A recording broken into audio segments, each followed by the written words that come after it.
Okay, let's talk about your exit plan when you are finished dieting. So, first of all, congratulations if the end is near for your dieting phase.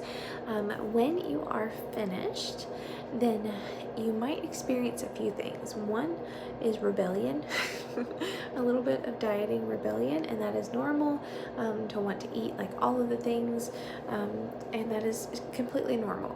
So, if you need to take a day or 2 days and eat just a little bit more than you have been eating, indulge a bit more than you have been, that's okay. But then let's get back to a structured plan so that we can get you to maintenance quickly and not overshoot it to where we're going to gain back any of the fat that we just lost. Okay? So, once you have reached that date on your calendar that marks the end of your cut, then we're going to go ahead and move calories up. Now, we don't know exactly where your new maintenance is going to be, but maintenance is a range, so we have some flexibility there. Okay, so say you finish your diet at, let's say you finish at 1600 calories. We're going to make a bigger jump out of the gate at the end of the cut. So I want you to move your calories up 200 to 300 calories. If you want to cut that right in the middle and do 250, that sounds great. So if you finish at 1600, move on up to 1850, 1900 calories. If you finish at 1700, then maybe just move on up to 2000 calories. So make your first big jump. I would keep your protein the same, and then the extra calories, the 200 to 300 calories, those can go to fats and carbs. Okay. So when you move up, a few things to keep in mind. One, you're going to continue your daily weigh-ins, or most days weighing in. You're going to continue those. You should expect the scale to increase a little bit.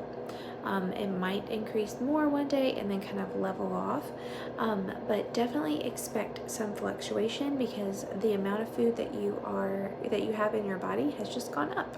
So that's going to weigh something. You're also going to be having more carbs in your body, most likely. So you're probably going to be holding on to more water. That's not a bad thing. It's a good thing. So, but both of those things are going to weigh something. So expect the scale to increase some. It might increase and stay there. It might increase and then come back down.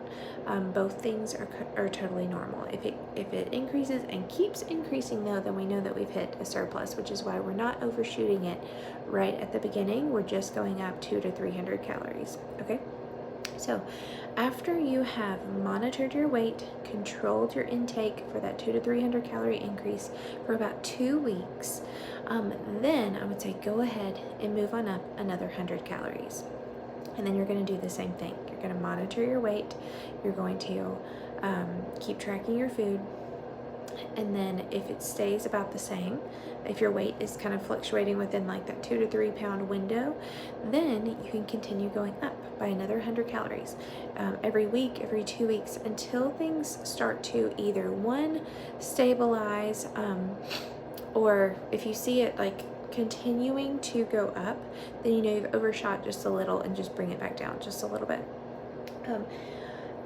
Also pay attention to your hunger. So once you reach that point where it's like you're really not having a lot of hunger, once you start increasing calories, like that 200 to 300 jump at the beginning, it is very, very likely that you will feel more hunger, and that's just a metabolic adaptation, if you will, and hormones that are regulating to the additional food, your hunger hormones.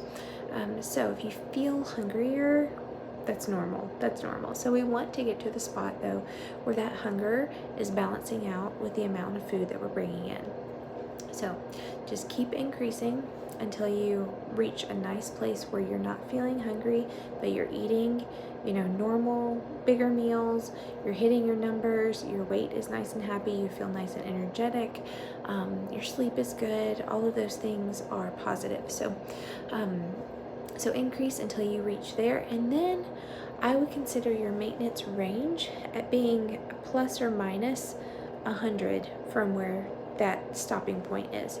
So if you increase until you get to about 2,200 calories, then I might say my maintenance range is between 21 and 2,300 calories, something like that. Then that gives you a nice range of calories, because some days you will be low, some days you will be high, and that is normal life, okay? All right. Lots of freedom, lots of flexibility and maintenance to enjoy. Let me know if you have any questions, but that is how we get out. That is your exit plan for the end of this cut.